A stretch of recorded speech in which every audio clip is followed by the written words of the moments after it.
Yeah, yeah.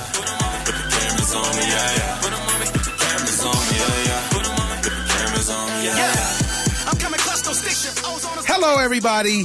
Live from Koreatown on a nice first day of July.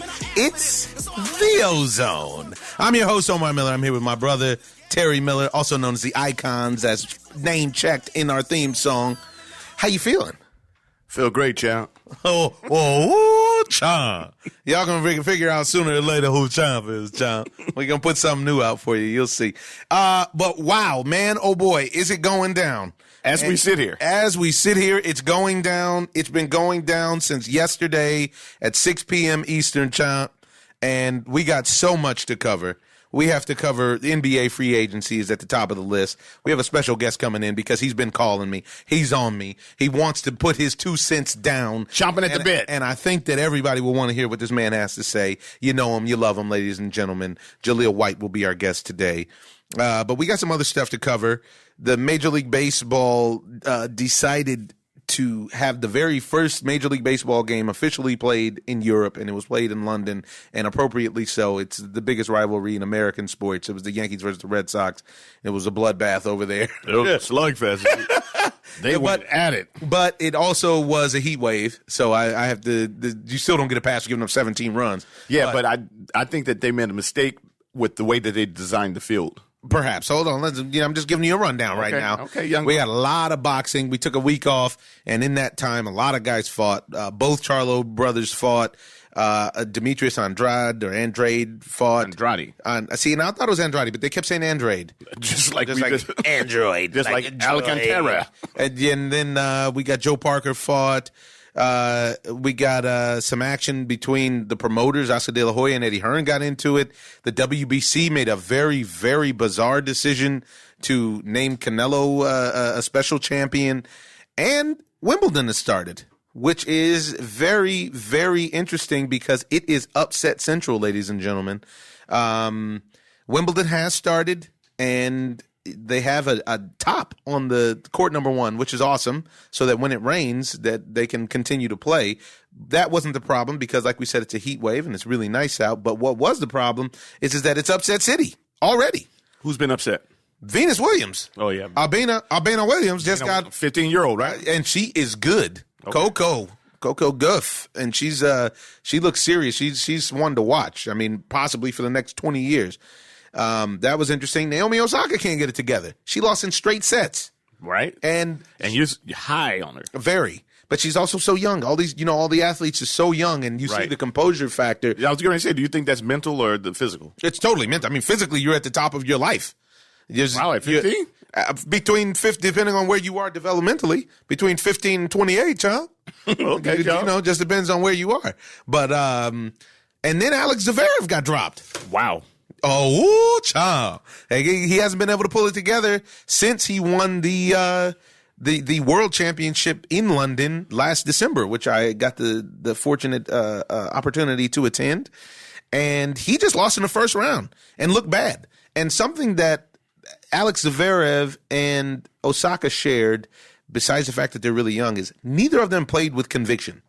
If you watch, I was watching this morning. Mm-hmm. Neither of them played confidently. They both played very, they're not sure about their own game. Now, what time is that coming on our time? It started this morning, our time, 5, something like that. I think 5 or 6. And, they only play in daylight. So they're 8 hours up from us on the West Coast. Right. And unfortunately, I had an incident with my dogs barking at mice or raccoons or something last night, and it was a whole debacle, so I was up in the middle of the night. But did catch a little tennis. Just like taking a match, mate. Hey, why not? Bloody matches on, bloke. So then we did that.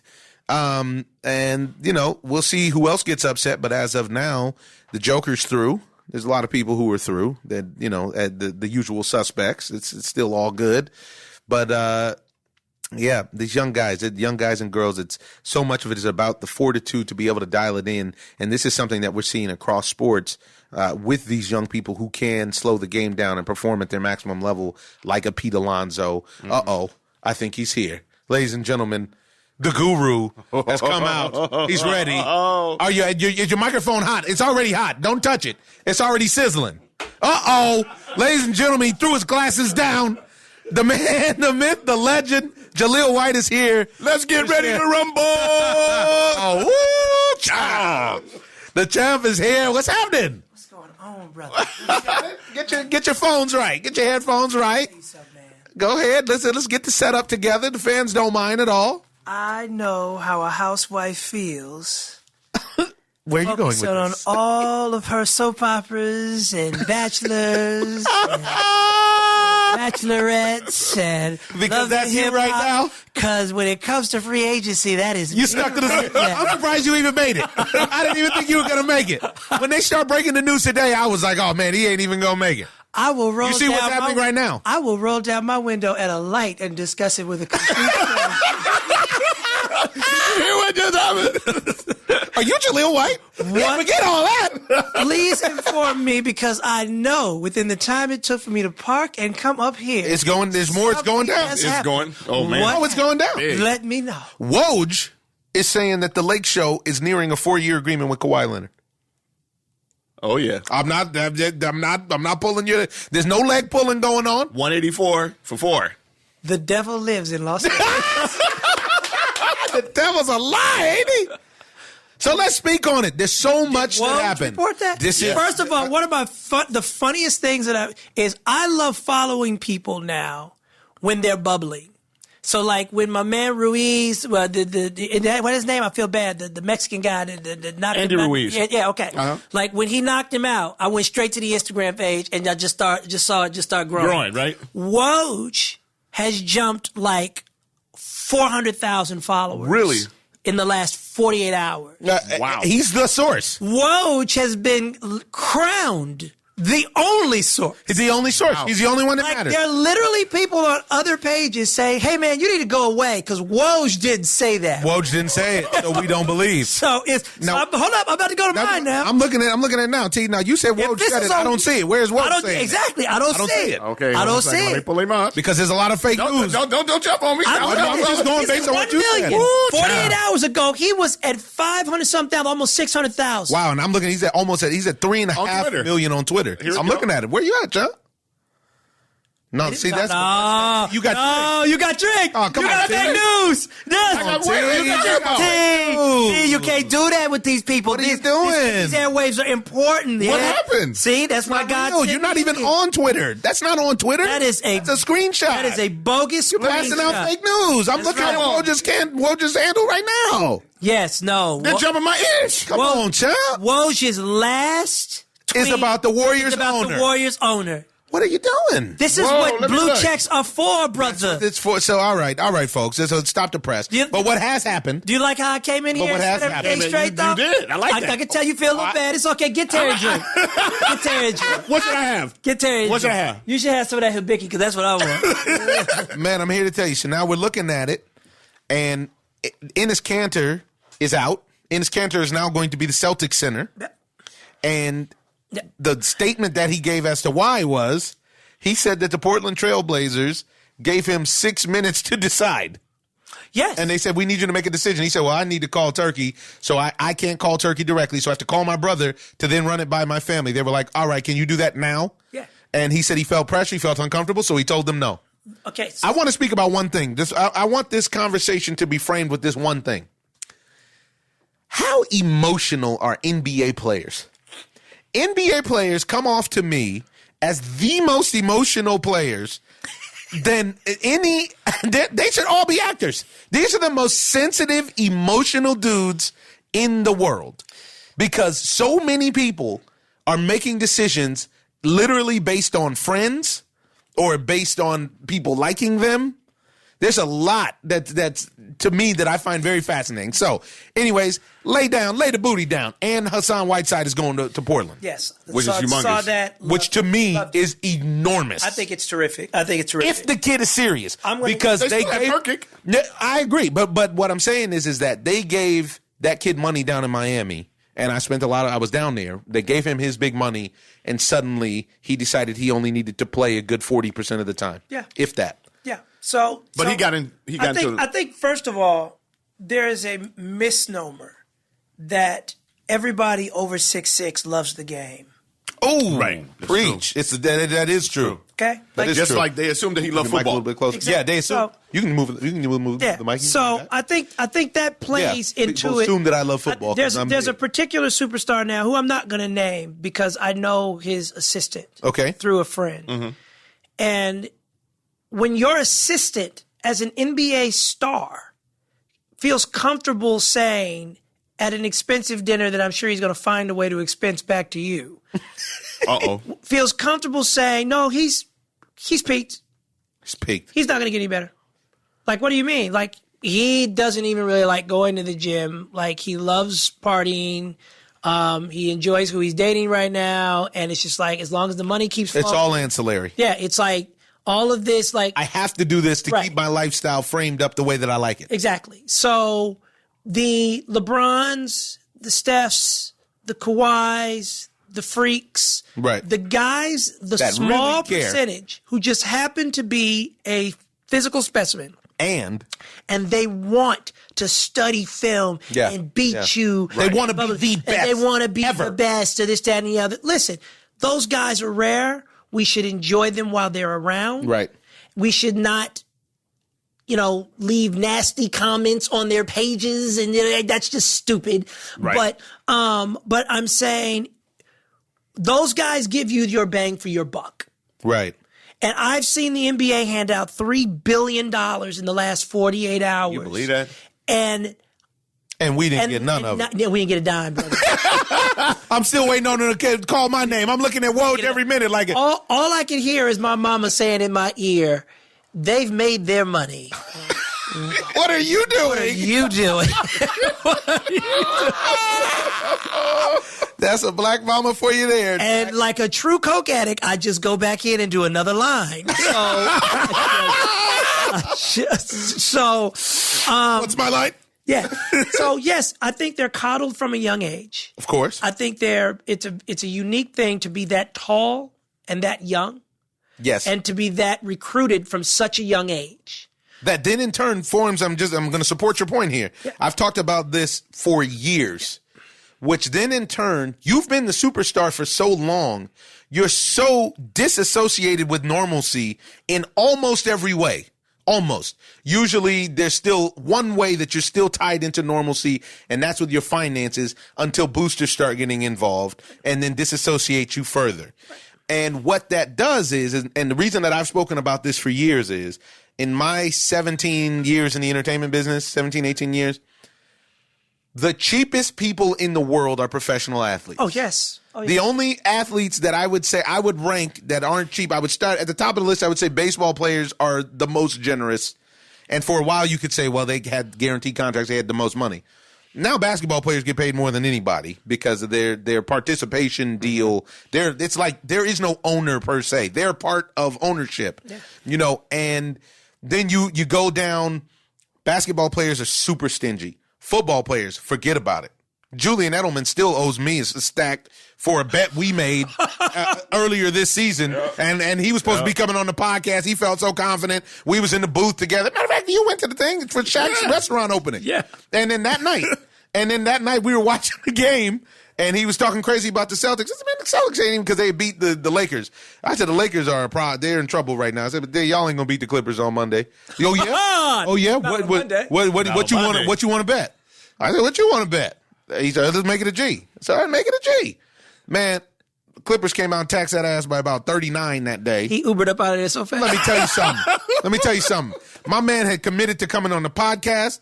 Low key, he was supposed to be on Ballers this season. Haven't been blocked on IG yet? The scenes were supposed to be with me and him. My man pulled out. I mean, over a stack? Come on, bro. You just signed for like $15 million. That's embarrassing, bro. You got Super Bowls. Like, you're MVP. What are you doing? What are you doing? And I hit him talking crazy on. You should. He should. I hit him. Yeah. I hit him like I might have been the person who started 50s craze because I hit him on Twitter and was like, "Yo, so what's good with that bread?"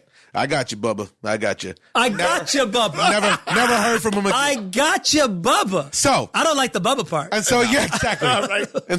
And so we have to my experience, I got baseball players at the top, most generous, followed by hockey people who I've found are pretty generous, and not because they have a bunch of money, just because it seems like that's how you are as a hockey guy. Right. And then football players / basketball players are at a race to the bottom. The most generous that I've been around very true. Are race car drivers, to be honest, whether it's Indy or F1. Are you crazy? Everything's always on them. They live that. Something to do with the adrenaline, I feel like. Anyways, let's get back on focus. But to continue what you're saying, it's so rare to be that athletic and that young. That visible, that recognizable. Yes. As soon as you walk into a room as a 6'6", 6'7", 6'8", 6'9" individual, you're automatically a standout. Regardless.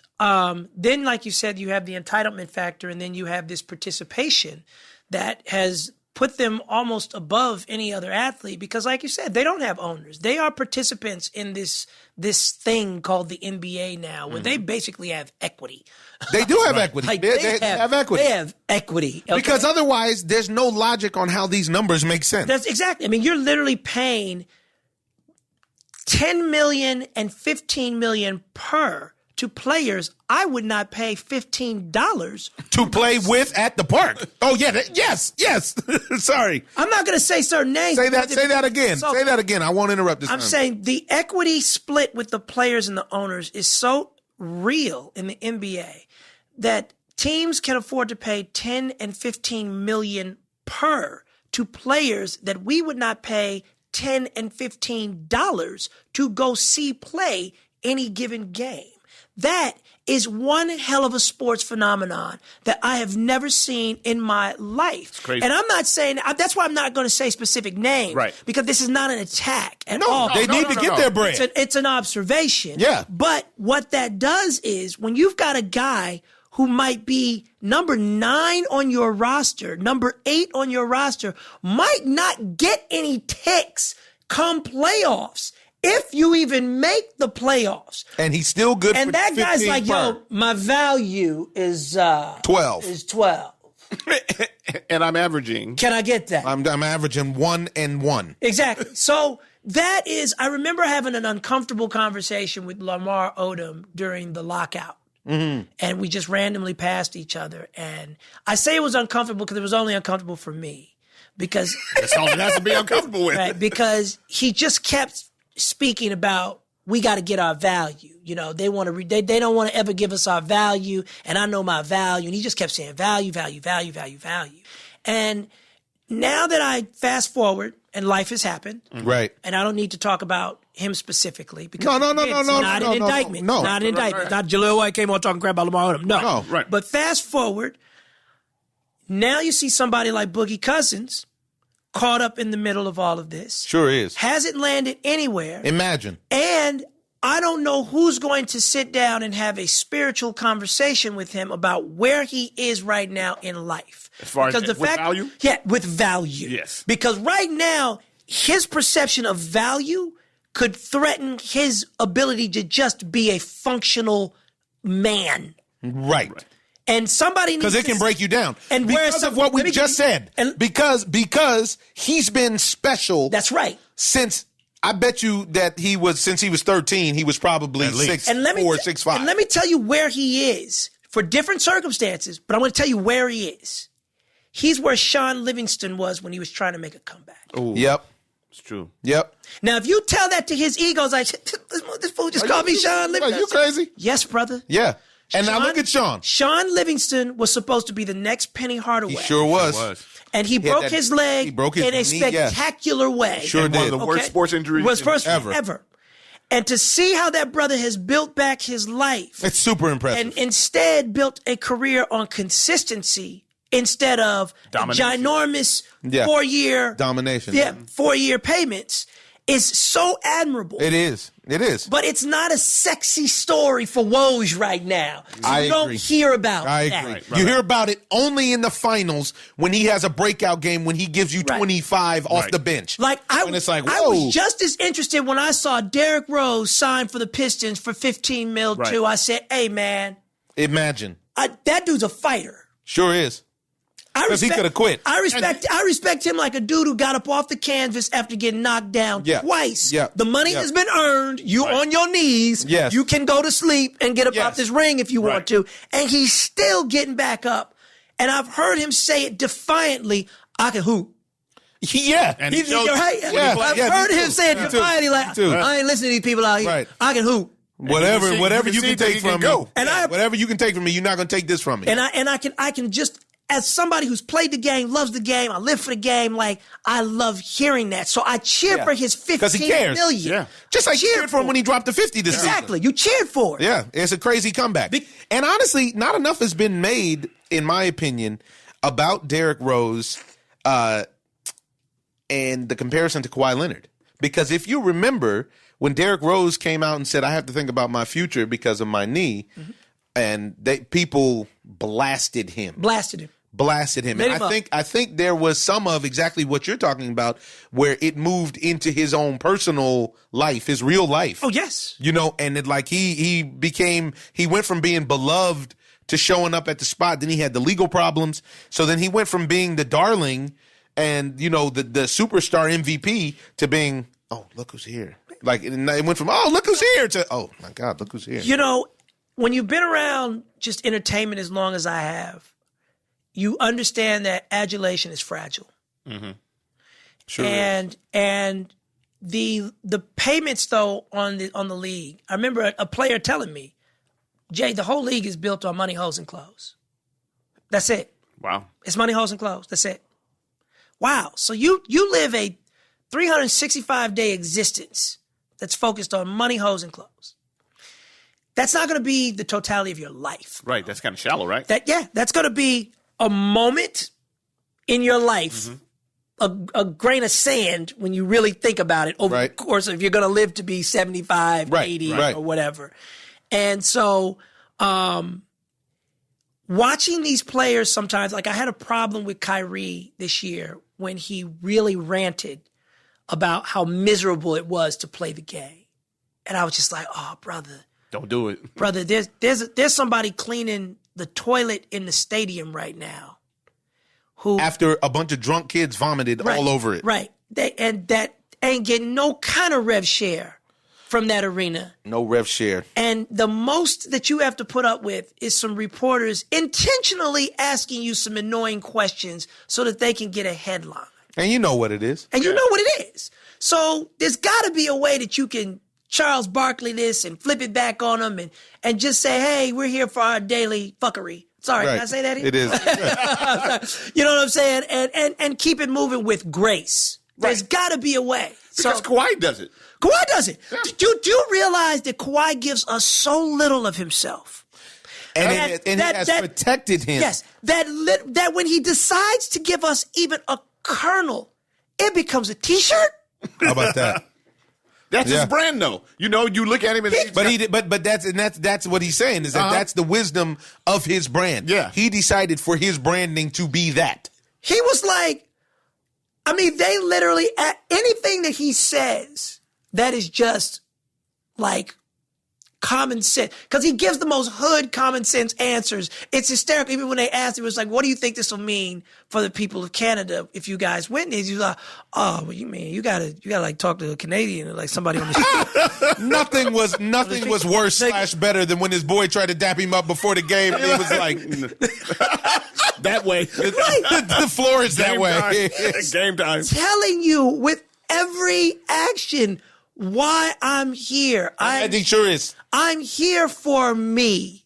And I'm here to. If you want me to ride on this bus and drink some champagne and have a cigar with y'all, right? I mean, even if you heard him on the stage, he said, he was like, hey man, y'all enjoy this. Like,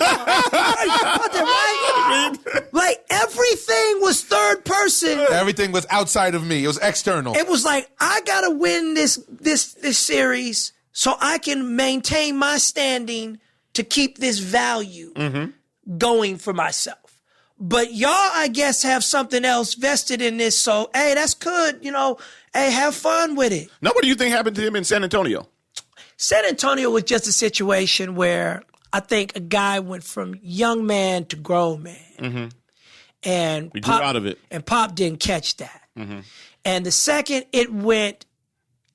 he felt sold out publicly. Yes. And we'll get to the whole Iguodala thing, because basically what had happened was everything that Iguodala just revealed on the Breakfast Club about diagnoses not being genuine for the media, and the players and organization knows differently that something is a bruise, something is broken when it was purported to be a bruise, or even when I'm watching on Instagram, I see my man Kevin's Achilles jiggle, and you still want to... No, that's not an Achilles. And you still want to keep talking to me about calves and knees and elbows. And you tricked him into it. You tricked him into it, exactly. That it's like that was unbelievable. There is a mind game. I put it, I remember Penny Hardaway coming back to the crib one day after practice, and he had this little, this cushiony thing. Like gel? No, it was like a cushiony cap that they had custom made to put on his big toe. He had an ingrown toenail, and so they made him a cushion cap. They made him like a beanie for his toe. That's what they made. They made him a beanie so he could play in it for his toe.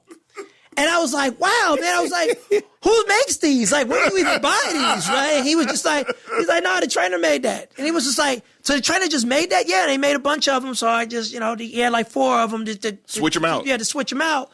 And it was like to deal with his ingrown toenail. And I was like, why won't they just make sure that your toenail is right?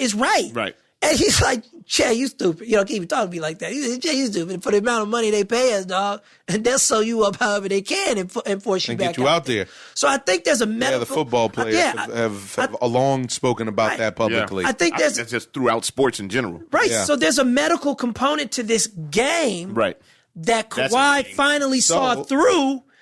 Pop didn't have his back until they realized the monster they were now dealing with.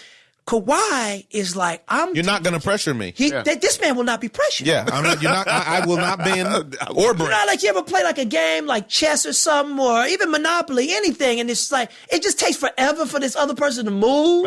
It's like, move your piece, man. How long is it going to take? No, until I make the decision. Kawhi is like when I make the decision. I mean, look at him right now. I don't think a decision could come from him. I agree. I don't even anticipate one this week. I don't. Well, I think the ball is in his court, literally, right now. And he knows that. Yeah, the whole league is in his court right now. Yeah. And he did it, and he showed his individuality once again by letting everybody make their flurry of moves. That's right. What do I need to rush for? If he stays in Toronto, he tips the balance of the entire league. Sure does. Right now, I think the best teams in the West are Portland. Definitely. Utah is nice. People sleep. People are so sleeping on Utah and what they did. Denver. I think the Warriors are a middle of the pack team now. They're right there with OKC's and Houston's. We just got to see injury wise how it plays out and how they round out their benches. So I think all of them are vying for 3, 4, and 5 somewhere in there. Then you've got teams like Dallas that are going to be bringing back Porzingis. Then you've got Steph Curry just signed with them. Yep, the $32 million. Right. Right. Whoa. Right. Curry. Right. So no, 8 per. Oh, I'm saying, wow. Yeah. You up? You in? Man, come on, Chad. 8 per. Giving it out like that, So check this out. I'm already down at the top 6 in the West. I haven't even talked about San Antonio, which you the Lake Show. New Orleans. Mentioned and then you got the wild card. You got the young boys. Yo, man, Pelicans are stacked. They got Derek Favors now. So Pelicans are stacked. They got somebody else. They got the kid Zion. You have they got the kids. They got Derek Favors? They got Derek Favors. This is what we're trying to tell you. Whoa. Down. We're trying to figure out let me tell you. But hold on a second, because I got one more. I don't want to be too wordy because we have a lot to cover. Okay. We need to go over. Keep us in order. Keep us in order. we need to go over exactly what happens, all right? So, Wesley Matthews is the latest to go. He's heading to the Bucks. Mm-hmm. So now let's just start at the top of the heap from where they were last year. The Warriors were the perennial champs. KD leaves. KD leaves immediately. To me, this is part of that whole sensitivity conversation that I was talking about. You could feel like you were going to punch his ticket from well before any Achilles problem, when Draymond walked up to him on national television and cussed him out. Well, not only that, though, I just had read earlier that he had already planned with Kyrie to go and play somewhere else next year. Well, and then Jay has a point that I want to bring into this, which is fantastic, about KD himself. And we're going to go off on the sidebar, but here you go. Bang this point out for 1 minute, what you said last night, which was great. So, dog, KD has had a spy on the Knicks for the entire season. People forgot that DeAndre Jordan was acquired by the Knicks in the Porzingis trade. Mm-hmm. Let me tell you how dumb the Knicks organization is. DeAndre Jordan is literally like best friends with KD. The Knicks proceed to bench DeAndre Jordan and make him zero priority within their organization. And I'm sure after almost every game, DeAndre is giving him a full... A mole. He's a mole. A mole. A full Holy moly. brief of what's occurring here, how things operate. And now DeAndre's been around the league. So he knows the difference of how it's supposed to feel, how it's supposed to, Is Fizz doing this? What's doing that? Hey, how come y'all don't play that dude more? How come I saw you run that set at the year? Just casually, just talk, just all messed up. Man, it's all messed up. Man, listen, even the chips. We go somewhere else. Hey, even the chips in the vending machine. Ain't nothing right. Dolan walking up and down the hallway, his Doritos smelling nice and fresh. Fresh, you know what I'm saying? Everything. Exactly. I got to hit the side of the machine 2 and 3 times. My candy still ain't come out. Exactly. They won't give me a refund. Right? So these are the conversations that Durant and DeAndre Jordan are obviously having. I would love to see their text messages throughout the season. Right. Oh my gosh, that's a book. That's a great point with the mole. So then if we stay there with the Warriors then in turn were dealing with a massive injury situation, which everybody saw unfold in the finals. I would say not as expected, because the rumor mill had it that Clay wanted to be out and wanted to be his own man to show that he actually was the man. Perhaps the ACL situation changed that. Perhaps the fact that Kevin Durant left so they can get back to a rhythm of their version of the big three. Yeah, but his father always said that he was coming back. He did, but we also have audio footage, which you can find on Jaleel White's Instagram page, of Kyrie Irving saying that he was going to re-sign with the Celtics that will play shortly. But don't have me like that. I'm not trying to get blocked. I'm just saying. I appreciate your page, Kyrie. I appreciate your page. I appreciate but that's Pops. Pops was putting it out there. So this I don't is think Kyrie out of his mouth. Yeah. I'm not saying this isn't conjecture. We have audio of him telling the crowd in the garden, "Hey, I'm signing next year." I think you're not understanding your brother well. Yeah. I think your brother is saying that Michael Thompson is more credible speaking about another person than Kyrie speaking about himself. I understand what he's saying. I'm just saying that it's ridiculous. You can't negate a cat talking about himself as though, but my dad said. No, actually, this came out of my own mouth. So we stay with them. Clay re-signs for $190. Then they pull the proverbial rabbit out of the hat, which I don't think is going to work well, by getting D'Lo. Now you have a theory on that. I think it's genius. I do too, and D'Lo's numbers are better than Kyrie's actually. I'm not saying that they're not. I'm saying that my issue and my theory for Laker Quick, rest in peace, and I agree with him fully, is having stars who do the same thing. Okay. I haven't seen it work out. Okay, it worked for the Warriors. Okay, so check this out. I haven't seen it work for the Warriors. Yesterday, for the first time, in my opinion, because free agency began at the time that it did, and during a time when people could be so active during the day, not in the middle of the night at midnight. Yeah. Okay? It was like a bell rang.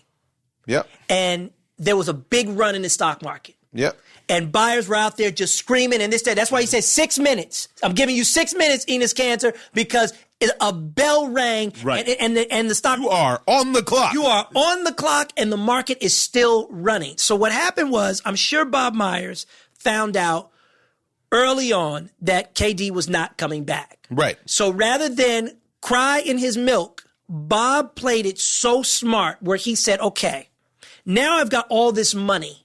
Right. That I can work with. NBA players are starting to become chess pieces on a board now.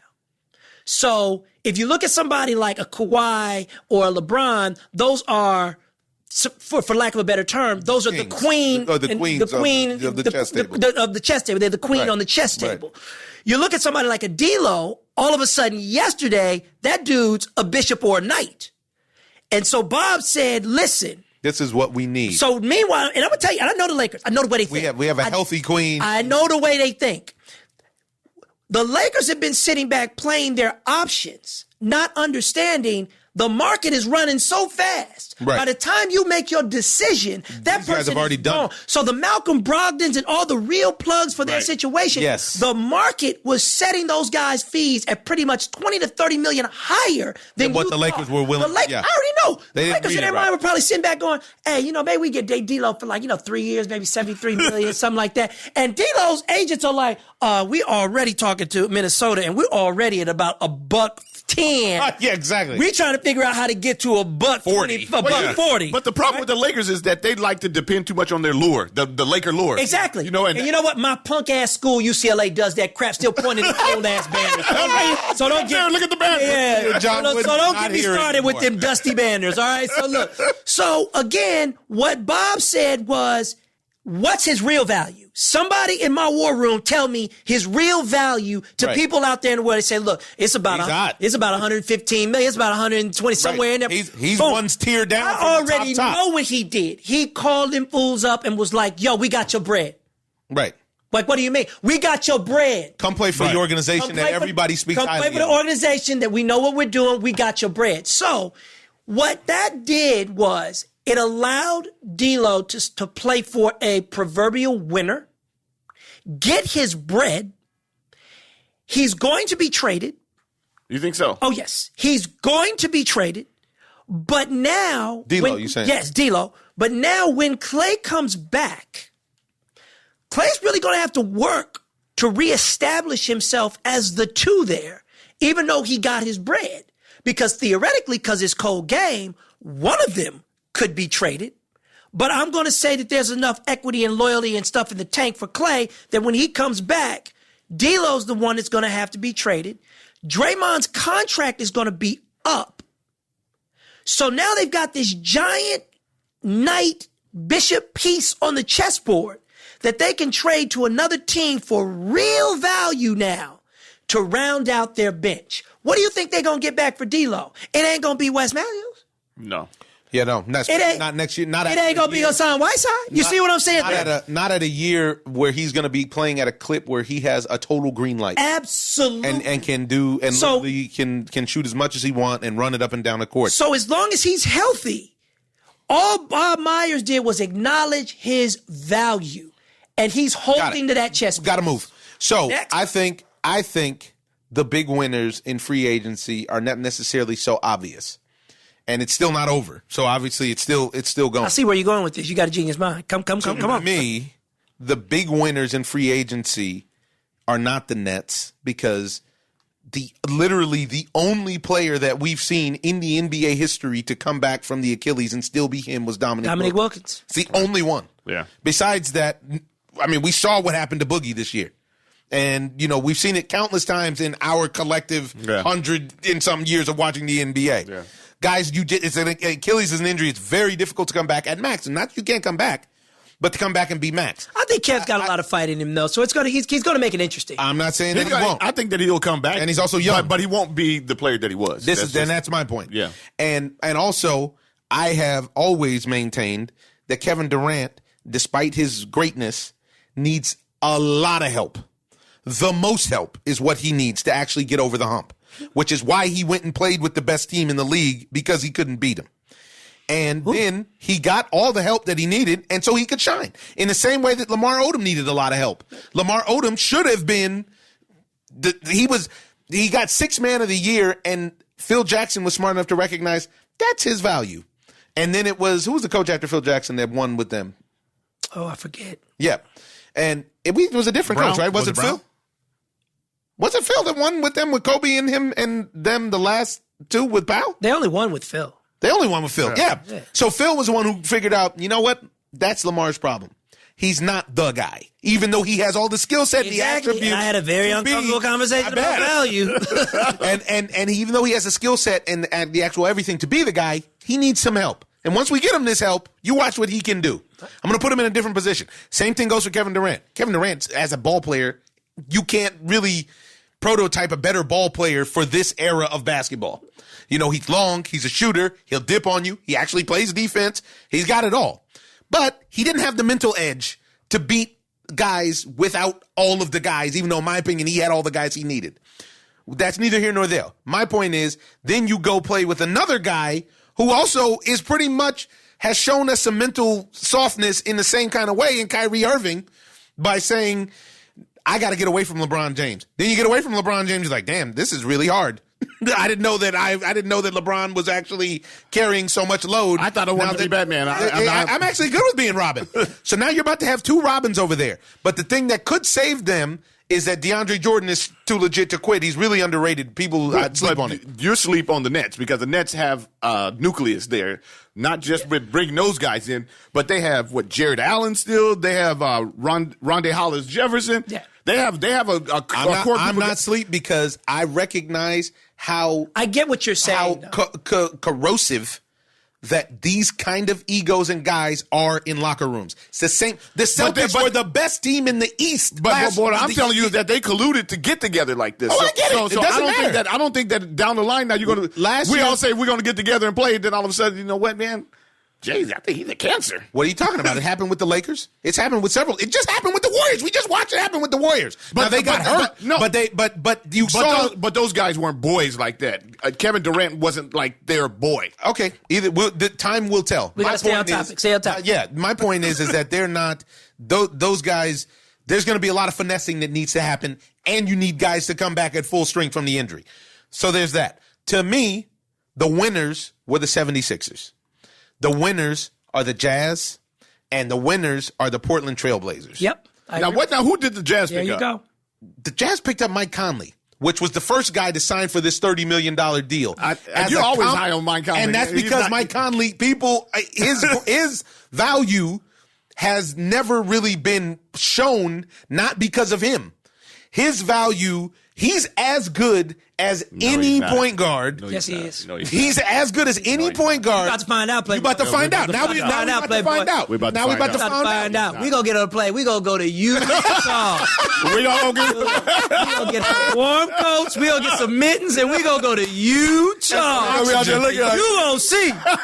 You're going to see, bro. Because I don't believe it. Because I hear you. But and I do. And Mike's numbers are legit. And where do they finish this year, in your opinion?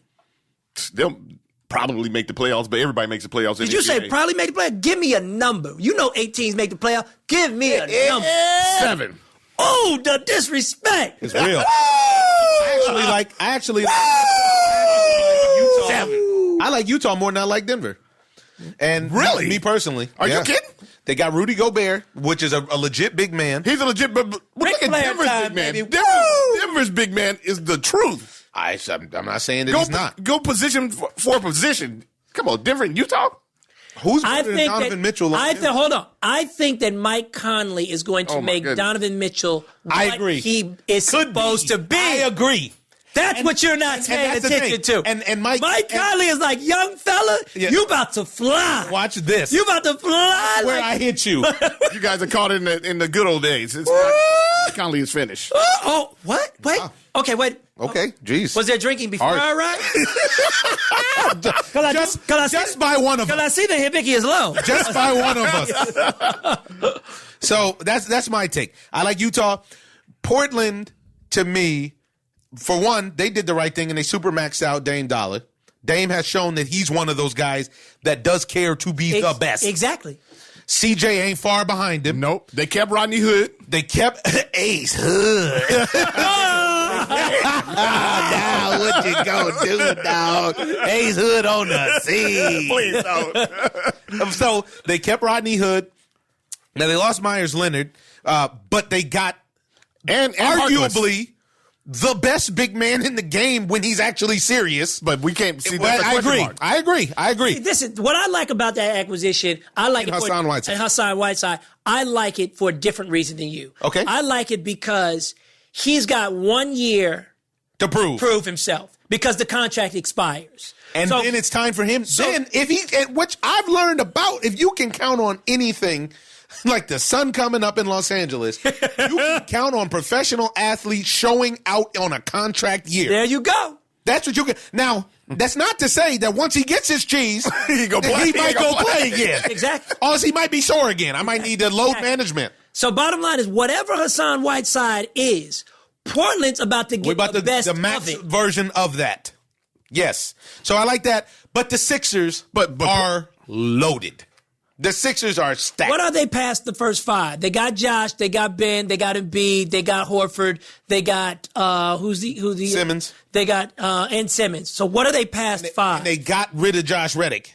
JJ Reddick. JJ Reddick. Josh Reddick too. I mean, he played baseball, so we didn't need him. Okay, so who are their first 3 off the bench though?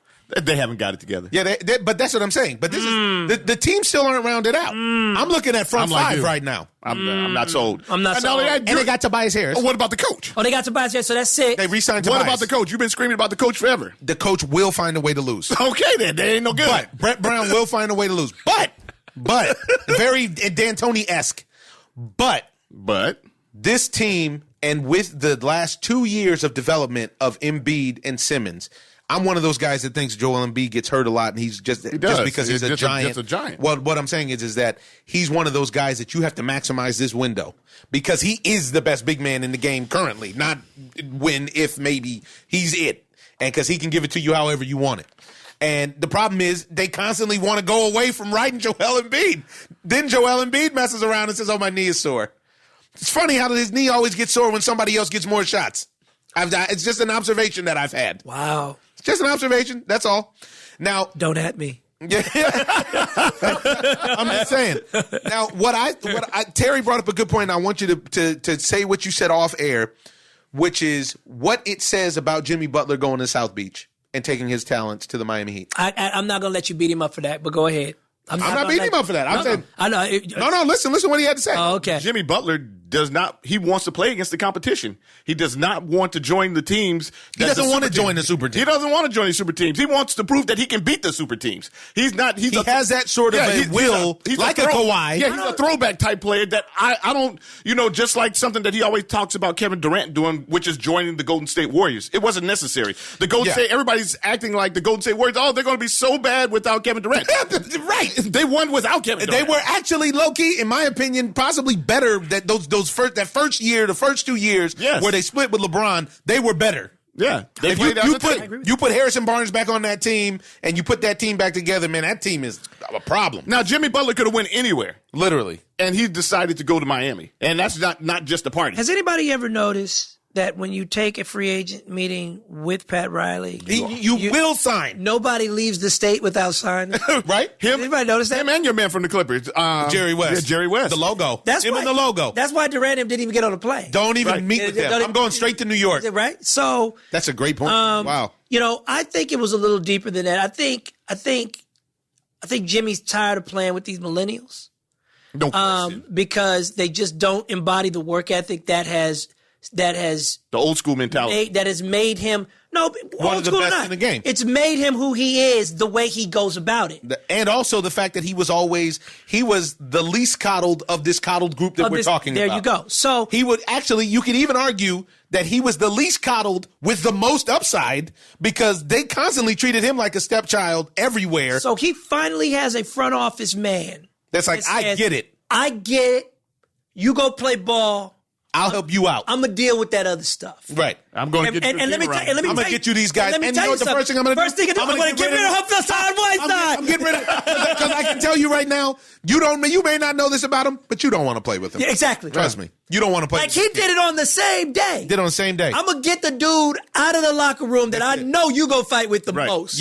Yep, get out of there. And you know what I'm going to get you? I'm going to get you an ice-cold shooter and a big guy who can rebound in Myers Leonard. And I'm going to give you some help. I'm going to get you I'm giving you a defensive specialist who likes to lock down like you like to lock down. Yeah. Hey, and let's not sleep on them taxes down there in that good that is, come on, man. Come on, man. It is still South Beach. Don't sleep on that. You know what I'm saying? Can't ever sleep on that. You take recruiting meetings in South Beach. Yeah. All right? Life is good. Life is good. And you got $1.90. Woo! That's $1.90 that you got state tax free for 41 of those games. I mean, I just think it's a little. I agree with you, Terry.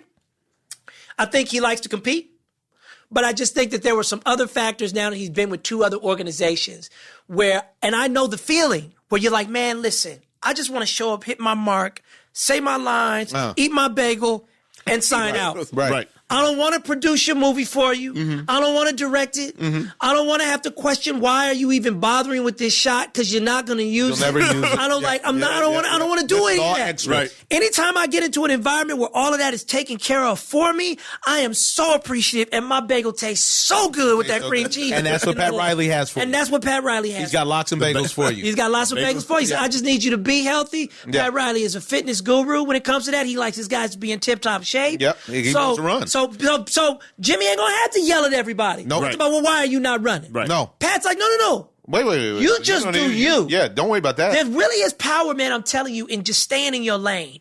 And I keep talking about that even as I get older. Great I'm like, point. it's a beautiful thing to be able to stay in your lane. I even think that's one of the reasons why Magic left. Now we're starting to realize it was like, Magic really was just like, look, I can't operate with all these silly rules. I got to be able to call people and text people and put my magicness on them as I need to. Smooth it all over. You all Just think about it, like, ready to ball? Yeah. I done put the magic on you. You know what I'm saying? But I'm ready to throw up another banner. You think about it for a second. The Lakers weren't even all everybody's been talking about for the whole season is Clippers. Magic done nudge these dudes out the way, and he about to get his next Starbucks deal on without actually being in the Staples Center building. With being taking meetings at Chavez Ravine. I had transcripts of the conversation he reportedly had with Uncle Dennis, Kawhi's dude. Oh, really? And the questions were very sharp. Like, they were asking him, like, they were asking Magic hard questions, like, yo, was there dysfunction going on, whatever? He's like, oh, yeah, I called him a backstabber. But that's in the past, and we want the Lakers to win a championship. Together. Yeah. Like, when you can answer that pointedly, like, yes, that's what I said, but we about this winning. We about this done. All of a sudden, I'm telling you, every day that lapses, that Kawhi hasn't made his decision, to me is a good day in favor for the Lakers. If he takes the meeting with the Clippers, he is going to sign with the Clippers. That's the logo. That's Jerry West over there. I agree, but is there any proof that he's going to take it? Does anybody know is he going to take He's it? supposed to be taking it. He's supposed to be taking Yeah, he was supposed to be taking that before he took the Lakers meeting. Those are the two meetings that are supposed to be confirmed. He won't come back to the house. He won't get to the crib. I'm going to tell you something. Let me tell you something. I don't believe that he wants to play under LeBron James. I would love to see. I agree. And I'm going to be that real. He would take the Clippers to the next level. The Clippers were almost there. Awesome hood shit. What you on? I would love to see him play with Lou Will. Oh, come on, man. Because Lou Will, And that young center they had. Lou Will is that dude. Patrick Beverly, who just re-signed, is a dog. Dude, Lou Will is that dude. He is. Who that I don't know if it's because of the shape of his head or what, but they just won't let him be a superstar. And his numbers are superstar level. Off the bench. Off the bench. Off the bench. His numbers are top with everybody in the league. And he had buckets on the Lakers, on Houston, and then on the Clippers. So if he got buckets. If you think Kyle Lowry could get paid next to Kawhi Leonard, oh Lord. Yeah, right? Oh Lord. Right? And they got Zubac. Yeah. They have size. They got a lot. Doug Alexander, they have a bunch of young kids they that are got a ready lot to to go. offer, and Jerry West will make all those points. Now, the other team that I think that one that we haven't mentioned yet, and we're way over budget. We good. But the other team that I feel like one that we haven't talked about much are the Indiana Pacers. Yes, they did. Yes, they did. Wow. That Brogdon move, I mean, stealing him, that hurt the Bucks, too. The Bucks haven't done anything. They just signed Wesley. They just re-signed. That's nothing. I actually think, unfortunately, they took a little small step back. No question. Because they had a nice team. Yeah, but now you're putting a freak behind the 8-ball because he literally has to carry the whole team. They re-signed Brooke. They re-signed Lopez, and they got Matthews, and they got rid of Middleton. The only way they do the same is if Freak literally comes back with range like we just haven't seen. And I watched him up close in the playoffs this year play Toronto, and that was the difference. The difference was as long as he is, I mean, he is an amazing specimen on the court. As long as he is, there's no pull-up in his arsenal. Right. And I'm sure he's working on it. No, don't say it at all because he started shooting threes at the end of that series, and he hit a few. He's talking about mid-range. I know what you're talking about. But you saw him start taking shots. He's behind the 8-ball. But let's keep moving. But the Pacers. The Pacers look nice. Now, when Oladipo come back, they're a playoff team. They're easily Miles Turner. Okay, I'm gonna tell you this. To me, the Pacers finish higher than the Sixers this year. Wow, possible. Maybe Victor Oladipo gets the job done, and I think that may come down to coaching. And I don't believe in the Sixers coach, But Josh, they did get Josh Richards, by the way. Yep. That's what we didn't talk about. That's who else they got. Yeah, that's what they got. And then the other team that, in my opinion, reloaded through subtraction, who maybe has the best coach in the league outside of Pop, is the Boston Celtics. Yeah. Kemba Walker is real. Yeah. And Gordon Hayward is going to be back to Gordon Hayward this year, in my opinion. Yeah. Now, they lost by getting rid of Terry Rozier, but you had a feeling he was going to go when he came out with that same mentality that was like, hey, you know what? I shouldn't be playing behind anybody. I don't blame him either. And I don't blame him because he lights it up. Yeah. And they got him out of there. I mean, listen. I think the Celtics took a step back. Yeah, losing Horford is enormous. And losing Kyrie, and now you lost Rozier. But my problem is that clearly there was dysfunction amongst the group. Yeah. I think they fixed the dysfunction. And that can take you a long ways when you have a great coach. Right. So now Tatum can step up and be who he's supposed to be.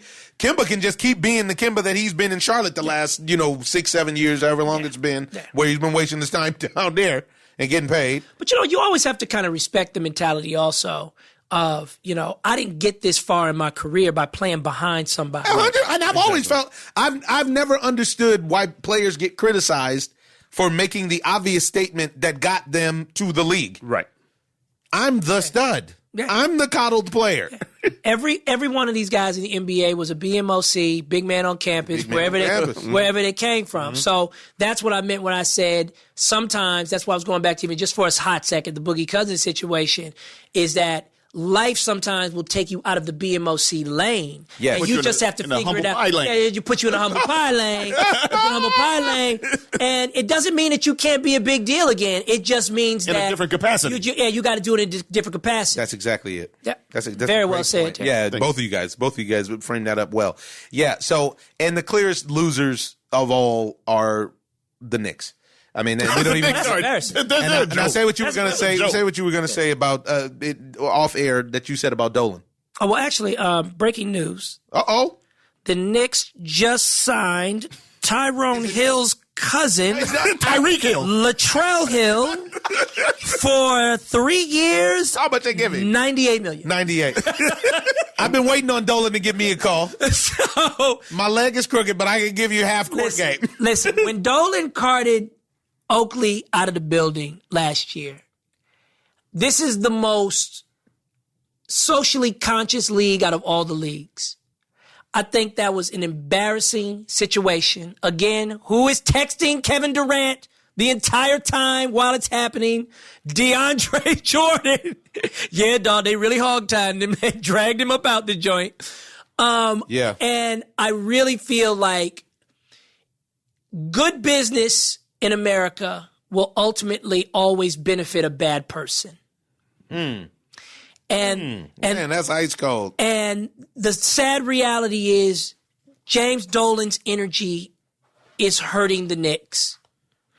And I don't know him well enough as a person to speak beyond the walls of MSG, but within the walls of MSG, some of the actions have just been deplorable, questionable, and the players now again being equity participants and not just employees, okay, now have the right to say, I don't care about your building. I'm going down the street. And I think, and I'm down the street, and you can't, and by me coming and saying this man to man, I still don't lose. Yeah, exactly. So the chips are the chips. If I'm a max guy, I'm a max guy. So now Dolan is in this wonderful seat where pretty much an entire state wants him to sell his team. But because it's the biggest market in the world, he's basically able to say, well, find me a Chinese guy who wants to give me $6 billion and maybe I'll think about it. So once again, good business stands to always benefit a bad person in America. And I don't see the Knicks coming out of this hole anytime soon. No. And How could they? And it's because the players are like, look, I think it's deeper than that. I think Durant really wanted to play there. It's like the players now have a collusion against the owner. Yes. They have a collusion. Wow. Yes. And that's what it is. In comparison to the other way around. It's the other way around. It's like, we don't have to play there to get our money. And we also don't have to play for the Knicks to have the experience of playing in New York. No, you don't. I can play down the street. We got social media now, dog. Yeah, I'm good. Brooklyn ain't no different than MSG. I mean, I like the whole history of the building. Right. Thing, But guess what? I'll make a whole new history. Yeah, we'll make new history. We'll make new history. I think And they all deified Jay-Z, so now they can also even then feel like they're making history as a part of that. the team that I'm scared for, though, legitimately scared for, are the Lakers. Really? If things go the wrong way, Because Kawhi Leonard holds their future in the I don't believe I it. feel like I we don't believe really are underestimating how good LeBron James is. Yeah, right? And No. I've heard a lot of No. people say that too. Like, And a lot of people- it has gotten Anthony I'm Davis. not- I just feel like it's an embarrassment of riches when you put all three of them together. I feel like it literally hurts the league. There's with all no these one crazy left. super teams. The stock market ran up. But you don't They're need. gone. You don't need all of. They have talent on that team. Even though they got rid of a lot of talent, they still have a Give lot. me 6 players that can get you to the middle of the pack in the Western Conference for the Lakers right now. Just 6. Well, first of all, You got LeBron, AD, and Kuzma. Keep going. that's pretty much LeBron has carried the Cleveland Cavaliers for the past few years. So Stop that's all it. he needs. LeBron, AD, and Kuzma.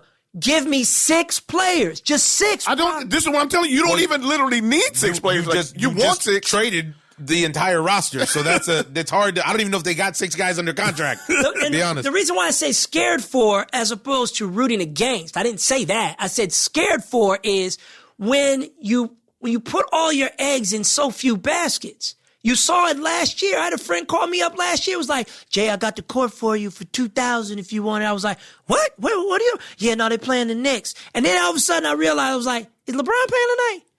No, he's out. One man affected ticket prices so bad Yes. that all of a sudden $10,000 on the court became $2,000 on the court when playing the worst team in the league. That is too much dependency on a guy that age. That's all I'm saying. It is too much dependency, but it is the truth. He carries that weight. Look what he did to the NBA Finals. What was it down? 20-something%? But can you get to June and everybody's healthy enough to compete? I watched even Kawhi up close, bruh, and his body was breaking down. No question. But LeBron James, we have seen that he doesn't break down like that. Eventually, he's going to break down. But we've seen him get hurt one time in the last how many years? 20 years. Come on, man. I mean, 15 years. The guy pays special attention to his body. I think he's an amazing physical specimen, brain, and phenomenon. I just don't think over the next 2 years you're going to see 70 games each season from LeBron James. I don't think. Nor should you. I don't feel like he should play 70 games. All right, keeping it moving along those same lines, because we got some other stuff to cover, but along those same lines, do you believe that the NBA has usurped the NFL in overall interest because literally the season just ended And it now just this started. and it just started. They have followed the NFL's playbook, but tightened it because there's less participants. The basketball has the least amount of participants in all of professional sports. Right. There's less, you know what I mean? There's less players in the league than any other league, which is why the numbers are so, exorbitant. But do you think they've done that? Do you think they've passed the NFL in that sense? Because now, literally, this is all anybody is talking about. We don't even really cover that much basketball. I do. I think that they have, and for good reason, too. First of all, the marketing just never stops. You're constantly being bombarded with information from the NBA. Yeah. And the information that, not to cut you off, but the information that we get from the NFL is always negative. Ooh. Baller season 5 coming out late August, maybe early September. You know what's interesting though about Positive for us. the interesting about the NFL and the NBA is their core consumer is different. So the NFL is built on blue collar cities. Pittsburgh, Green Bay, Yep. even New York, the Jersey guy. And it's because of that, the NFL is forced almost to be more conservative in its views, to cater to the guy who wants to go to the game and own season tickets and tailgate and talk about the game from Sunday to Sunday. And so the NFL doesn't have the luxury because of its core fan to be as socially conscious as the NBA will be. Because again, these brothers now are equity participants in a $1 billion business. And it's different. Do you understand? So an NFL star does not carry the same weight with his ownership that an NBA star does. Well, and I also get the feel that the NFL has that plantation type mentality too. Yeah, because of the consumer. That's a good point. And you even hear how now they want to outlaw the term owner in the NBA. They don't even want to use that. They're not even going to have that discussion in the NFL. Because of the consumer. Listen, I have my girlfriend has a client. He's an older gentleman, very nice guy, but he is the dream NFL client. Mm-hmm. And I actually watch him watching games. Right. And I'm fascinated watching him just as much as I am watching the game. He's got his jersey. He will find a way to let you see his seats that he has in the new stadium that's coming. He just works it into the conversation. Oh, these are my 4. And they tell me I can get these 2 also eventually, if I'm, tenured in for this long and blah, blah, blah, blah, blah. He has tailgates. He rents out entire back rooms for, playoff runs. He's a one-man economy for the NFL. He is a one-man, like this is the guy. And I mean, he builds every Sunday. And guess what? His wife's on board. Right. Get the daughters. Right. Get the friends. We're all going to the stadium. Right. Okay. I have different concerns. Omar has different concerns. Right. I love going to a game. But there are times where I look at the Coliseum and I say, I'm good. Yeah. Nah, I'm cool. I turn into the bougiest Negro you have ever seen looking at the Coliseum. How is this illegal that they're allowed to play in such a dump like this? Okay. And this guy is patiently pouring money into the Coliseum with anticipation to give them more money and go sit in another stadium. For the 8th wonder. So this is the NFL has so much data on this man and what he likes to hear. And what he likes to hear.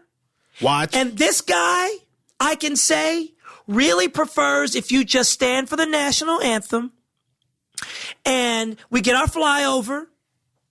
And you go out there and play as hard as you can. And it doesn't mean that he doesn't care, because I know this guy. It doesn't mean that he doesn't care about police brutality. But what this guy is saying is, I gave you so much money to escape my problems today.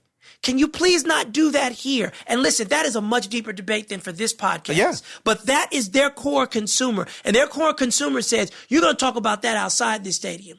Today, this is our religion. I own you. This is the most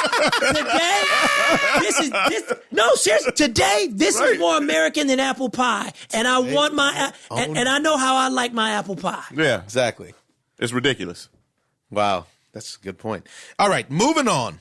You're going to have to sit through a little bit of non-basketball talk, although the basketball talk was fantastic. Hey, man, listen, this was better than therapy, dog. I will never pay $200 an hour to a small Jewish woman to get my problems when I can come here. And spin it. And let me tell you something. You keep an eye on that, on the breaking news, because we just got to cover the rest of our stuff real quick. It's been a crazy week. One thing that I saw, speaking of the NFL, that I really liked was they brought back the NFL's Fastest Man, but they rebranded it. And our boy Irie was the DJ. What? Where was it? It was in Florida. The 40-yard dash. No, 40 yards of gold. 40 yards of gold. Okay. Because who won? You want me to go? Marquise Goodwin from San Francisco. Oh, man. You know what? People don't even know how awesome that used to be. Those guys run for game checks just man. People have no idea how much these guys run against each other. When Terrell Owens arrived at the Philadelphia Eagles, and Terrell walks like a horse from the Kentucky Derby. Yeah. When he comes in the room, it's like, oh, okay. And he apparently wasn't there 10 minutes before he said, who thinks they're the fastest person on this team? And everybody started pointing to some third string receiver. I don't want no smoke. You want no smoke, I want no smoke. But again, they started chirping, and Terrell was like, when you ready, see me. And apparently that was day one. And again, everybody bet on the brother, on the other dude, because they're like, no, we've seen it. Yeah. But up against Terrell Owens, and with that spotlight on, and having some dude call him out to the flagpole at that moment, he turned it on. He lost, and Terrell won. So that is still along those lines, they used to have the NFL's fastest man down in the desert, and it was awesome. And it was always Darryl Green. It was it was always Darryl. I don't care who he raced. 28 Washington Redskins. 40-year-old Darryl Green hawked. I can't remember who it was. He hawked somebody with burners. Who did he beat though? Was anybody close to Marquise though? It was always. Oh yeah. So with Marquise, I thought you were talking about Darryl Green. So he beat Dante Jackson. So it was really cool the way that they set it up. They had an offensive side bracket and a defensive side bracket. I like that. Me too. And he ran through the offensive side of the bracket, defeating the Arizona Cardinals receiver, Demir Bird, the Falcons receiver, Christian Blake, and the Broncos running back, Khalfani Muhammad to reach the final. Now, Goodwin was supposed to race against Kevin Snead, who was a former D2 All-American sprinter, but he got disqualified for a pair of false starts. And that guy probably had the best chance of beating him. Because Marquise. False start is real, dog. Yeah. And I like the fact that they're like, hey, 2 times, it's out. Hey, listen, in the Olympics, they don't play. That's it. What? All your dreams shot. They do it. They shoot up in there and shoot you. Oh, your dreams shot. That's false start. That's the last one I told you. I can't run now. I've seen those tiers of disqualification before. Yeah, right. But Goodwin was a track star in college. Yeah, but hopefully next year they'll have better or more participants because they will because he won in Cincinnati is supposed to be the fastest kid there. $1 million. Yeah. And I'm surprised that Ross wasn't in it because Marquise won $1 million. Yes. He won $1 million. Oh yes, let's get this popping. Let's get this popping. Sound like you stretching over there. Yeah. You know what? Robbie Anderson from the Jets actually beat Alvin Kamara in the first round, but then he didn't continue for some reason. Yeah, and Jackson beat the corners, Trey Waynes, Jalen Merrick, and John Franklin III. And literally, he beat John Franklin III by 0.01 seconds in the semi. Wow. Them boys out there blazing. They blazing. And it was a pay-per-view event. What was the times? I don't know. No wonder I didn't see it. It wasn't free. No, it wasn't free. It wasn't free. You said you were bougie, though. Let's see. I would have got it, though. But back in 2013, he ran a 4.27 at the combine. Woo! That was in 2013. He got smoked, y'all. He got smoked. Let's listen to it, y'all. Y'all want to listen to it? Let's listen to it, y'all.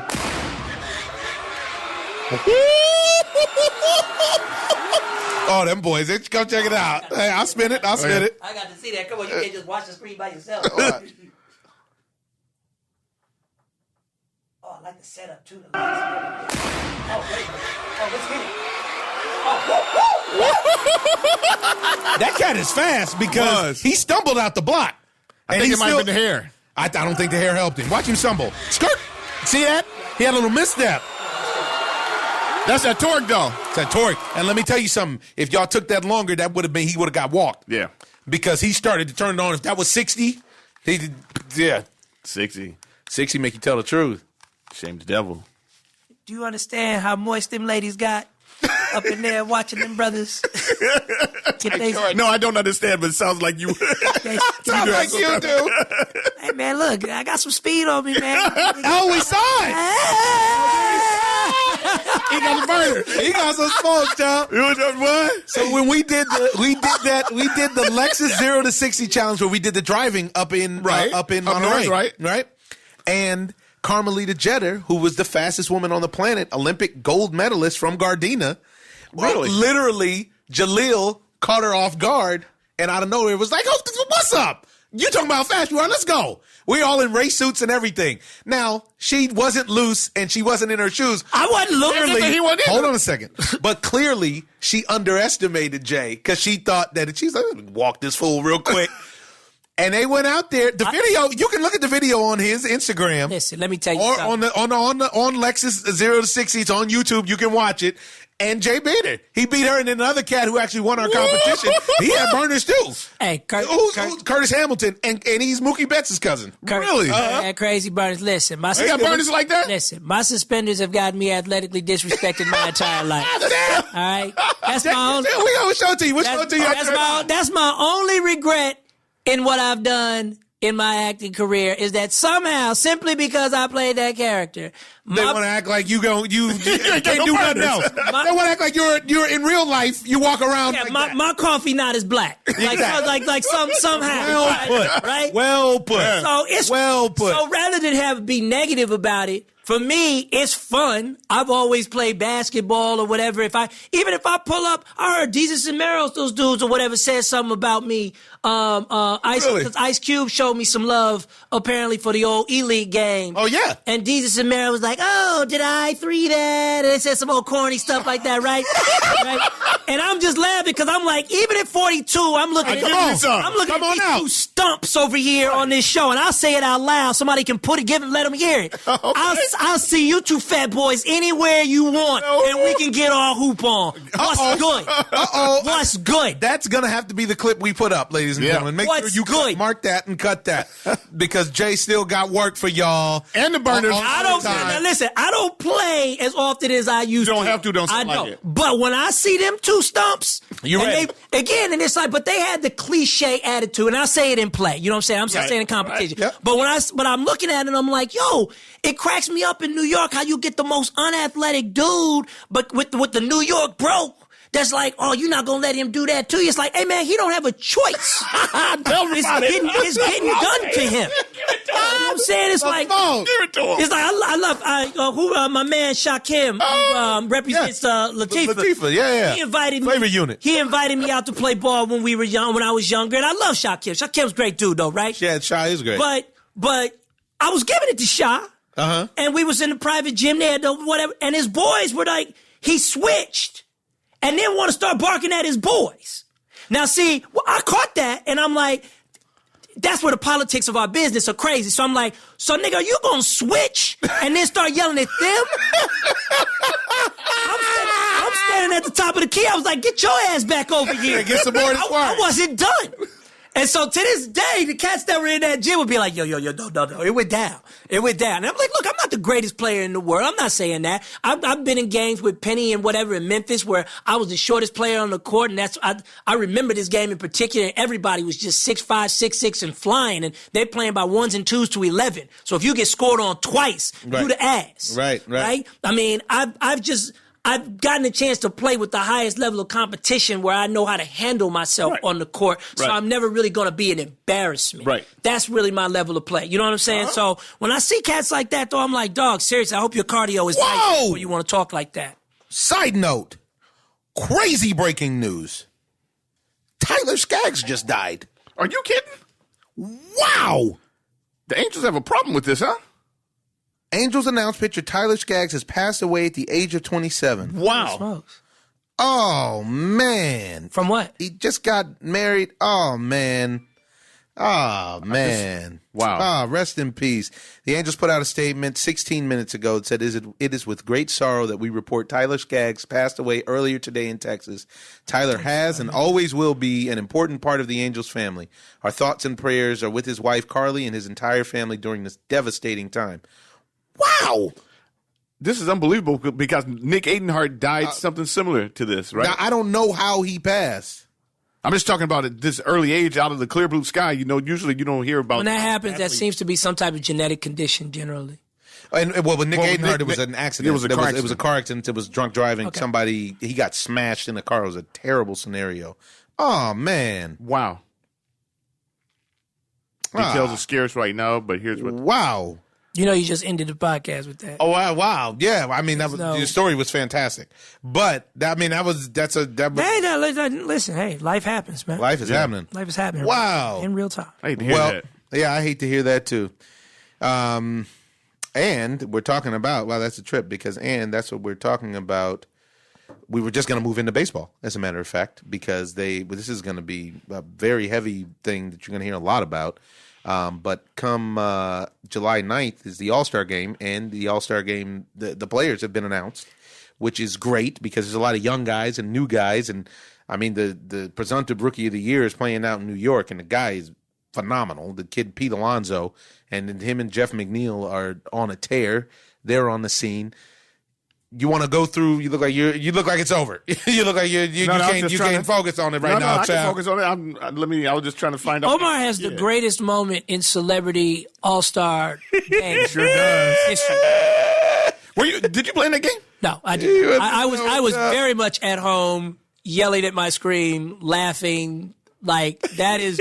It's almost the equivalent of what you were just talking about. Well, it's happened to me my whole life. Well, this kid just thought that he was going to run him over for totally. But it's crazy. Actor thing. This is how the actor thing is. This actor thing is terrible. And the disrespect for me was even before when I actually was an athlete. The disrespect, it never bothered me because I've always been able to use it to my favor. Exactly, same thing. People who have ever played sports with me know.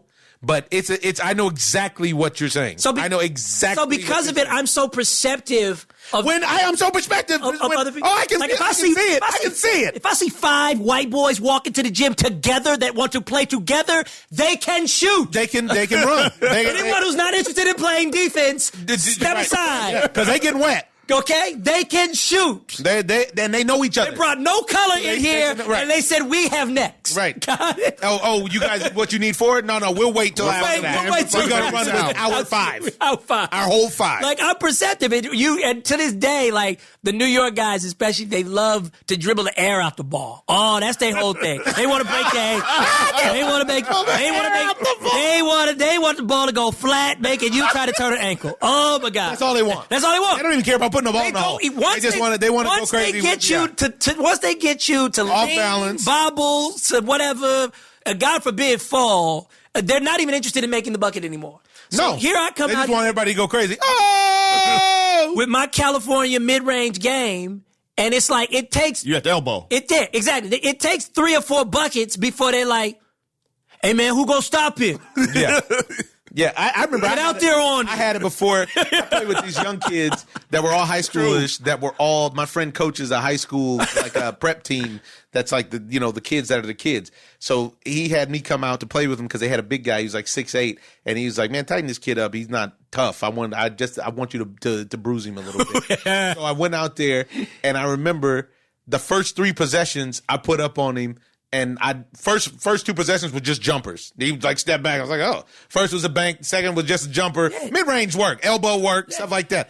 And it was funny because then the next possession, he was like, no, he can play. Step up. It was a trip because the assumption off the top, even after the first 2 jumpers was, oh, he can't play. It's the disrespect. The disrespect is on. I was like, yeah, all right. I just have a different personality, and we all come from unique backgrounds that make us who we are.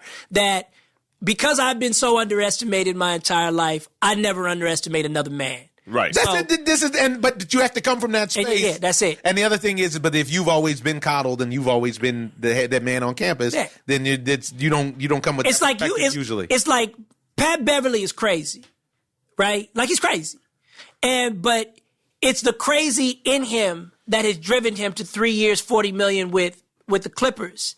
And so I know you're going to get that level of motor every day out of him. Every time out. When he even matched up with Lonzo, I knew what was coming for Lonzo. Mm-hmm. Lonzo didn't know what was coming for Lonzo. Lonzo didn't know. He put them clamps on him. You see what I'm saying? It was like they might as well have been playing in that first game, Lakers versus Clippers in Lonzo's debut, for actual food. Like one of you will not be getting dinner for the next 2 days who loses this game. That's the seriousness with which Patrick Beverly he let him know you wouldn't get me. Yeah, approach that matchup. Now, I think he crosses the line and he does it on purpose and he plays the flop game and he tries to get in your head and he tries to do the I don't know what I'm doing game with the refs and whatever. And everything he did with Durant was just absolutely silly. And I wish that the modern ref would take more control of it so that you don't have to throw people out of a game for stupid reasons. But when I see a guy like that, there's something in me that I can kind of identify with the way he's approaching the game. Mm-hmm. Right. And I know I can't always neutralize it because sometimes in a park situation, I got to just actually leave. Yeah. You're talking to the wrong guy. One of the things before my leg went crooked, one of the things that slowed me down on playing at the park and rec sports in general was I actually got in fights with one of those. There it is. One of them Pat Bevs. One of them amateur Pat Bevs. Pat's a pro. Yeah. Well, and this guy wasn't as good as Pat. Of course. And then it turned into something else, and we ended up getting in a fight. I ended up getting the guy tried to sue me. Yeah. And there's always the ulterior motive. So we'll cover the All-Star game. No, let's cover the All-Star game. game on the next episode because it still won't have happened. The All-Star game isn't until the 9th. But this was an NBA episode. Yeah. Okay. But I'm with the National League, champ. I'm with the American League, champ. They got smoke for you. Ooh, child. The only smoke that they got is I see Zach Greinke on our team. How I come don't Justin appreciate Turner didn't that. make it this year? It's garbage He hasn't right now. been. He hasn't been playing well. He's not garbage, but he's not. He's not. He playing hasn't well. turned. He hasn't. Yo, we got to work on your verbiage. You know, calling people trash, and garbage, and finished, and everything. Man. I apologize for my friend Terry over here, dog. He's a bit excessive. He's a bit, yeah. Hyperbole. It's not hyperbole at all. No. Man. Go look up hyperbole. You have rear view mirrors on those glasses of yours? No, because it's burning behind you. It's burnt. No. But what I do want to cover is the boxing that we didn't cover. I want to cover that just quickly over the next 5 minutes. We had a lot of boxing action over the past week and a half, folks. Both Charlo brothers fought, and one was more impressive than the other. Jermell Charlo, who I believe is the 54 Charlo, right? Jermell's the one that beat up Sujo. Kodo. Was that his last name? Kodo? Uh-huh. Was it Kodo? You sure about that? Coda. Mm-hmm. And it was great work for a filler opponent. Right. And he did what he was supposed to do. Got him out of there. He got him out of there, and it was supposed to be Great athlete. Yeah. And it was supposed to be the guy that he lost his belt to, Harrison, and he didn't. Harrison got hurt, so he wasn't able to fight him. I think he got smoked for Harrison. I think he does too, because I actually like his mentality, and I like Derek. Yeah, Derek is going to make whatever adjustments need to be made with his guy to make it work. Now, bigger Charlo, I was less impressed with against Adams. Adams came to fight, and wasn't that it was, and I don't want it to sound like I'm down in Charlo. Yeah. Because that's a tough fight. That guy was small and a problem. He stayed in him. He never let him get it fully extended. And he could take a punch. When he could take a punch, and he kept him off balance and going backwards. Yeah.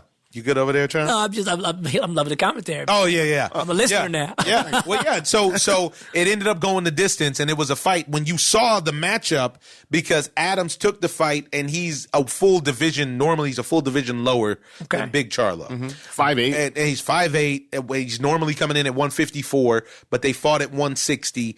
And, it looked like it was going to be a rout, and the guy was there to fight. He clearly won the fight. He won every round. I think maybe lost one round on my card, maybe one. But he couldn't get him out of there. But what I will say is that was a great fight for him to get rounds in. Yes. And honestly, the WBC has mandated and made a new belt for Canelo, which is not helping the league at all. I'm a big fan of Mauricio Suleiman, but he's playing games with this. This is playing games. Because now Canelo has been elevated to something called the franchise champion. The what? Exactly. Hello. He's no longer the middleweight champion. Is that brought to you by Chipotle? What? Tecate. He's no longer the middleweight champ. He's the franchise champ, which means that he can pursue other titles in other divisions without penalty, without mandatory fights. Basically, they're saying they give him carte blanche to jump to pick and choose who he doesn't want to fight. Yes.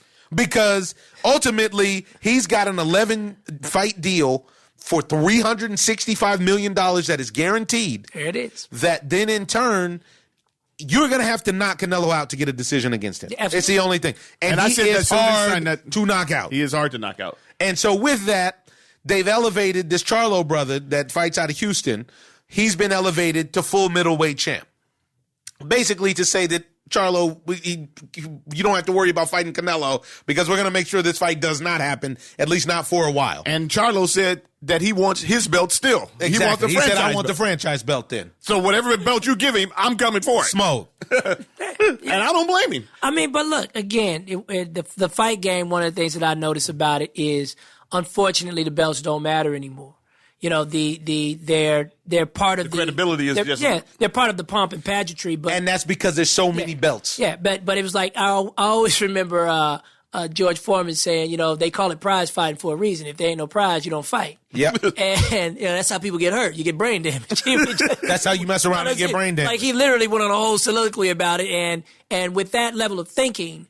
Whoever's name generates the most money now becomes the A side in all of these matters. And it's now it hurts the sport. It hurts the sport. Because now it means it's cannibalized. Now it means you may not be judged fairly. We know that. You know that. Yeah. Now it means contractually you got all these things in here that tip it to one side. I get Floyd. Yeah. And honestly, we talk about this all the time. It's not a fair fight if you actually contractually have things like the stipulation of the size of the ring, the gloves, the pain medication, the this, the that, the ref, everything, the whole song and dance. It's not, we just got enlightened to a whole thing about the refs recently, and which is unbelievable. Please enlighten me. Well, basically, with the refs, you can pick a specific ref who's going to break up the fight in particular parts of the fight in a specific kind of way. Certain refs are going to not let you fight inside versus other refs who are going to let you fight inside. And then when they break some refs are going to call low blows on the belt, where other refs are actually going to look for. It's like I said, big data, big business, big data is changing what we are watching. We think we're watching the same thing. And we're not. But we're not. I don't think we're watching the same thing. It's GMO'd. Because it's like when you eat some food that you think is food, and then you come to find this was actually wood. Yes. You got diarrhea. Or cancer. Right. Yes. They can trick my taste buds, but they can't trick my body. Right. That's the thing. And this is the same thing that we're talking about with the fights. So Charlo said, I want the franchise belt or whatever else you got. Jamal, I like Jamal, and I like Jamel. I like all the Houston fighters. I like Regis, even though he's from New Orleans, but because of the hurricane and all that, they all train out of Houston. I like all them boys. Now, Demetrius Andrade, he beat Magic Sulecki, but it was totally unimpressive. I'm not mad at him trying to get his bread by calling out the bigger name fighters. But honestly, if I was Canelo and I wanted to play games, go ahead and go knock him out real quick. I think he would give him smoke, champ. I think Canelo has all the smoke for Demetrius. Yeah, I do too. He doesn't sit down on his punches. Yeah. He's flopping around. When you watch his footwork, he crosses his legs. You get knocked out messing around with the That's a recipe. That's a recipe for a fade right there, bro. See, 1 part cross foot, 2 parts of lowered hands. I was looking at him thinking to myself, oh, good, here it is. I found the recipe. I was looking at him thinking to myself, this dude is crossing his legs. I was watching it. Like, wow, this is unacceptable. I was not impressed. He's a professional fighter. I was not impressed with his work. Are you kidding? And I'm not gonna hang out there long with him. Yeah. I was not impressed. You turned it off. He's got a belt. I couldn't even get past the 7th or 8th. What am I doing? This is a waste. I went to the rap party instead. Anyways, Joseph Parker's fight before that fight was interesting, though. Yes. And in the sense that the guy that he fought, Lepai, oh my God, Lepai, man, dude could take some punches. Joseph Parker unloaded on this dude. Joe Parker is that guy definitely has brain damage. CTE. Joseph Parker is 240 pounds, a 240-pound Samoan. How about that? That can move. That can dance. That has thunder, nice jab. He's fundamentally sound. And he beat the crap out of this other brother, man. And another Samoan. An Australian cat. And they had to stop the fight in the 10th, but the guy was still standing on his feet, like wanting more punishment. I always feel bad about those kind of guys. Me too. Yeah. You know what I'm saying? And you could see it was a badge of honor for him to continue. Yeah. Because that's the mentality. Yeah. It's like Nose busted, it's like I'll die in purpose. Here. Yeah, but let me tell you something. And when you mess around with the big guys, you get brain damage like that with the little guys. You mess around with the big guys like that, it's another recipe for a late life nightmare. But let me just point out as well is that Anthony Joshua beat Joseph Parker. And Joseph Parker is a good fighter. And what they don't give Anthony Joshua credit for is the caliber of fighter that he has fought. Yeah, and now everybody talks about Anthony Joshua like he was a never was, like the whole thing was false, like the guys that we watched him knock out and dominate. The thing that I saw in Anthony Joshua is exactly what we've been sitting here talking about. I don't see a killer in him that doesn't make the mistake of sizing up the opponent incorrectly. That was in that fight. Yeah. But this is exactly, you're making our point. In that fight, you're 100% right. He saw the guy, and saw me come on the basketball court and was like, you know what? I'm going to use it. Ball. Yeah. And that was that. You know? And I had work for it. And that was the issue. Whereas in every other fight that we've seen from Anthony Joshua, I've never seen that. Right. And sorry, real quick, just in case you didn't know, what the rumor had it was he took his talents to South Beach for the training camp. There it is. And decided for 8 weeks to hang out in South Beach at Tootsie's and 11 and blah, blah, blah, blah, blah. Listen, the thing about being on top in, I think, any area of life, you work your tail off to get there. Right. Then when you finally get there, you want to celebrate. Right. You want to enjoy the spoils. And there are very few. And it's not the time. And it's not. And now more than ever, you are the hunted. More than ever, you are the hunted. It is not the time. So it's a psychological. Until you finish. It's a psychological flip, and it's weird because it's like he's a young man too. He's a young man. I'll even look at somebody like Kobe Bryant, and I am fascinated with what degree he has been able to turn off his zeal for the game. Turn it off like a light switch. Yeah. Turn it off like Johnny Carson just being like, and I'm out of here, folks. That's a great discipline. Like, it's an interesting discipline. So you mean to tell me when you had the world, like, everywhere you go, you are the man. You walk into the room. His attitude is, we got to get out of here early because I got to train at 5 a.m. You were able to maintain that discipline all those years. Come on, man. And now you ready for pasta? Wow. How about that? And you can't be mad at him. It's Go gain 100 pounds. Yeah, It's like Prince. Like it's like Prince not seen. Yes. I admire it. I just kind of went through something that's a complete tangent, and I had like a good dinner with my man over here. Yep. Amazing dinner. I don't think I'll ever forget. It was a good time. Because just mentally, I know that I was just like overcoming something, and I had to tell myself, I was like, hey, it's Sunday, it's Monday now, like. Yeah. Enough of this celebrating. Time to move on. Even my girl tried to get me to go to Vegas, and I just symbolically, I was like, no, I don't want to do that because that's going to make me drink all weekend and continue this little celebration into next week. And I'm like, nah, I got to get it. Like, June and July need to be a lot more productive than it has been, and it will be. But it's a mentality. Right. And I can see it in certain athletes. I just literally can look in their eyes. I can look in their body language. I can see how much they want it, whether or not they realize that adulation is fragile.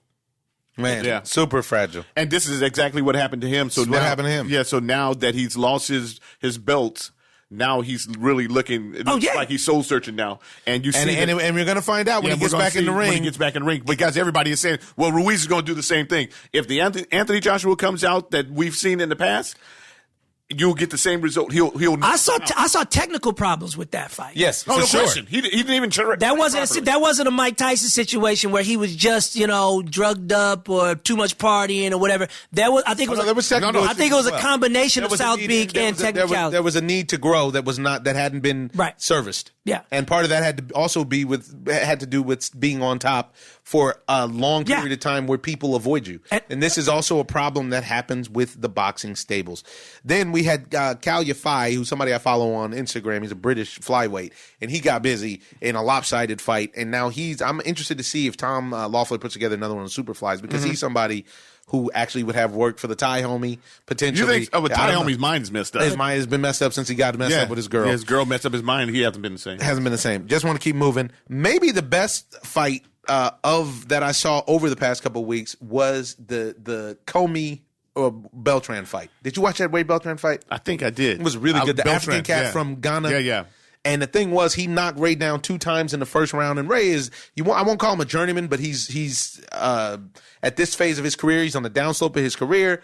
He was a champ, but he still knows how to fight. He got dropped twice early in the fight, and the kid looked like he was just going to bulldoze him. And the kid punched himself out, and Ray started to go to work. And it was 2 rounds worth of the kid trying to get his win back. Yeah. And then the kid got his win back. And he actually got hit. Comey got hit a few times.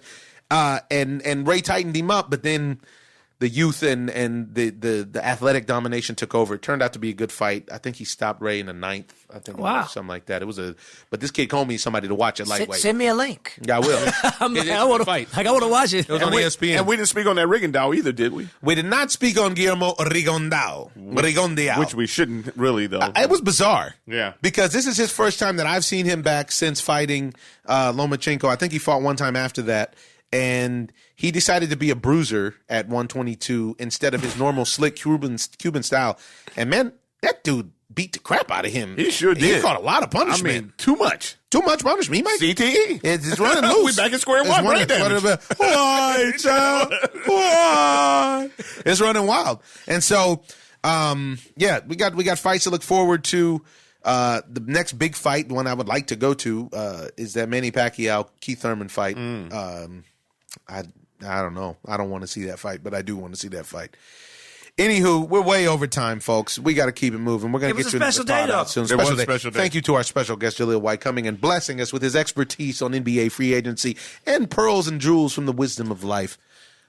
Would you have something to say? Yeah, we have Bobby Bonilla Day today. I was saying about ending up. It is today. Is July 1st. So, ladies and gentlemen, it is Bobby Bonilla Day. This is the day that a check is delivered to former Mets player and MLB, great MLB player, All-Star Bobby Bonilla, MLB All-Star. Probably played in the league for about 15 years. Yeah. And Bobby Bonilla signed arguably the greatest contract in sports history in the sense that he allowed the Mets to defer his money so that Bobby Bonilla hasn't played in a major league game since 2003, I do believe it is. Amazing. Bobby gets a check for 1.3. 1.19. Oh, is it? Okay. Uh-huh. And every year it's 8% interest because Bobby was smart enough to say, you know what? I will take that money for the next 30 years like I won the Publishers Clearinghouse. Then it's not like Bobby was hurt. Paid up until 2035. 2035. And it's not like Bobby was hurt before. Bobby had big contracts. You know the best part about that kind of dough dispensed that way is that over the course of your lifetime, you don't regret any act of kindness that you've ever done. 100%. You don't regret any act of kindness. You don't regret any generosity. You don't regret any of it. You know what you regret? Who you did it for. So getting money like that on such a schedule, it allows you to be able to grow as a person unencumbered by financial mistakes because of made in the past. Yep. And that is just, literally, Bobby, I want you to call me on every day. I got to get every July 1st. I got to find somebody to be a Jaleel White day. I mean, I have a version of that. It's just the check's not that, but I do live a version of that. I heard that. Yeah, it is Bobby Bonilla Day. But we have a lot. I actually have a whole list of stuff I want to cover, but 140, we're really pushing it. But we'll get another one back, John. Okay, we'll get another one back in. You got smoke for me. The next, not even next week, later this week, John. So then we're going to leave you with an African proverb. And that African proverb is, the wise create proverbs for fools to learn, not to repeat. Remember that we're all in this thing together, folks. Anything can happen at any moment. We just had a young man in the prime of his life taken from the world. So live it up, take care of one another, and spread the love. I'm your host, Omar Miller, and this is the O-ZONE. O-ZONE. I'm just living the dream.